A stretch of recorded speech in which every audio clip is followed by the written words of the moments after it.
Good day, esteemed guests and colleagues. Welcome to my YouTube channel, Words of Inspiration. My name is Masood Saeed. In this video, I will discuss, can women wear colorful burkas? The truth about abaya colors. Are Muslim women permitted to wear colorful burkas or abayas? Our analysis will be grounded in the Quran, authentic hadith, and the scholarly consensus, with explicit in-text citations from authoritative sources.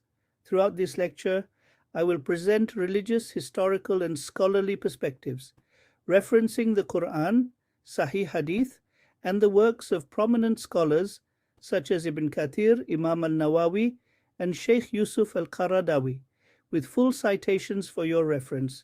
The central question: can women wear colorful burkas?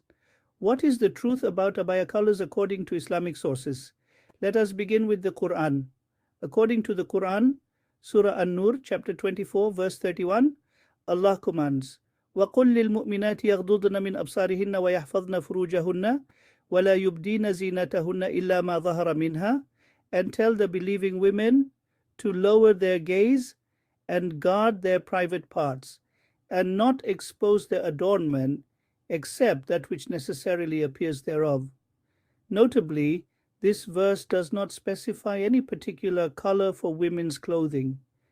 Rather, it emphasizes the principles of modesty and coverage as stated in the Quran, Surah An-Nūr, chapter 24, verse 31.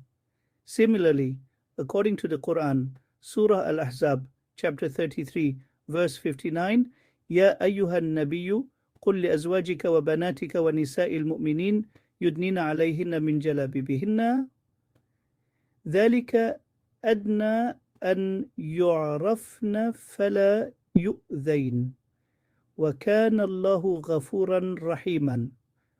O Prophet, tell your wives and your daughters and the women of the believers to bring down over themselves part of their outer garments.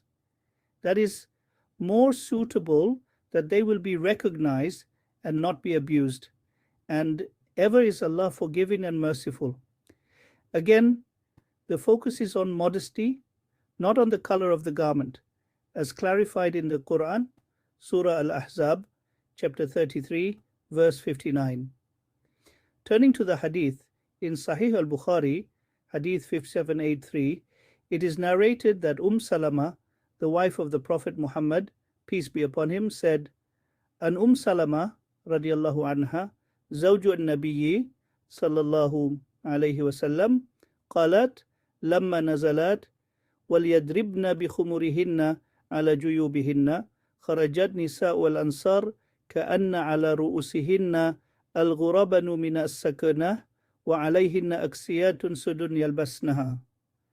When the verse that they should draw their veils over their bosoms was revealed, the women of Al-Ansar came out as if they had crows on their heads because of the black cloth they wore. Sahih al-Bukhari, Muhammad ibn Ismail al-Bukhari, Dar Tawq al-Najah, 2001, page 1052. However, other authentic narrations indicate that women at the time of the Prophet also wore garments of various colors. For instance, according to Sunan Abi Dawud, Hadith 565, it is reported that a woman came to the Prophet wearing a yellow dress, and he did not object to her attire. Sunan Abi Dawud, Abu Dawud, Sulaiman ibn al-Ashad, Dar al-Risalah al-Alamiyya, 2009, page 92. The renowned exegete Ibn Kathir, in his Tafsīr of Surah An-Nūr, 2431, explains, the purpose of the command is to cover and maintain modesty. The color of the garment is not specified in the Shari'ah as long as it is not an adornment in itself or meant to attract attention. Tafsīr Ibn Kathir, Salam, 2000, page 653. According to Ibn Kathir, 2000, the Shari'ah does not specify a color for women's clothing. Imam al-Nawawi, in his commentary on Sahih Muslim, states, it is permissible for women to wear colored clothing, provided it is not decorated in a way that attracts the gaze of non-mahram men. Sharh Sahih Muslim, Imam Yahya ibn Sharaf al-Nawawi, Dar al-Marifa, 1972, volume 14, page 110. As noted by Imam al-Nawawi, 1972, colored clothing is allowed if it does not attract undue attention. Sheikh Yusuf al-Qaradawi in The Lawful and the Prohibited in Islam affirms, Islam does not require women to wear black. The essential condition is that the clothing should be modest, loose, and not transparent. The choice of color is a matter of custom and culture, not a religious obligation. Al-Qaradawi, The Lawful and the Prohibited in Islam, American Trust Publications, 1994, page 202. According to Al-Qaradawi, 1994, color is a cultural matter, not a religious requirement. From a historical perspective, Dr. Leila Ahmed notes in Women and Gender in Islam that black abayas became widespread during the Abbasid era for reasons of uniformity and modesty. But earlier Muslim societies and other regions saw women wearing a variety of colors and fabrics. Ahmed, Women and Gender in Islam, Yale University Press, 1992, page 145. As noted by Dr. Leila Ahmed, 1992, the prevalence of black abayas is a later historical development. The consensus among scholars is clear. The Sharia does not mandate a specific color for women's outer garments. The key requirements are modesty, coverage, and avoiding clothing that is an adornment in itself or designed to attract undue attention. Ibn Kathir, 2000, page 653, Al-Nawawi, 1972, volume 14, page 110. According to both Ibn Kathir, 2000, and Al-Nawawi, 1972, color is not mandated by Islamic law. It is important to note, as Imam Al-Nawawi, 1972, and others have stated, that excessively bright or flashy colors intended to draw attention are discouraged. However, wearing colored abayas that are modest and not attention-seeking is permissible. Al-Nawawi, 1972, volume 14, page 110. In summary, neither the Quran nor authentic hadith restricts women to black abayas or burkas. Renowned scholars such as Ibn Kathir, 2000, Imam al-Nawawi, 1972, and Sheikh Yusuf al-Qaradawi, 1994, agree that color is a matter of culture and custom, provided the principles of modesty are upheld.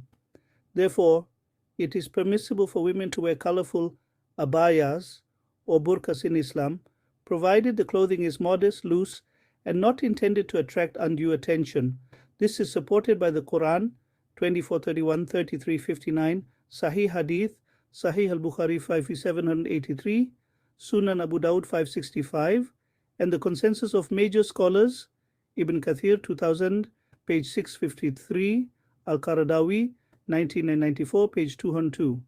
If you have specific questions or concerns about your local customs or circumstances, I strongly recommend consulting a trusted local scholar or religious authority for guidance tailored to your community, as advised by Al-Qaradawi, 1994, page 202. Disclaimer: this lecture is for educational purposes only and should not replace professional religious advice. Please consult qualified scholars for guidance specific to your situation. If you found this academic discussion beneficial, please like, share, and subscribe to stay updated with further scholarly content. Your support enables us to reach a wider audience and continue these vital academic discussions. I encourage you to share your thoughts, questions, or experiences. Please leave a comment below.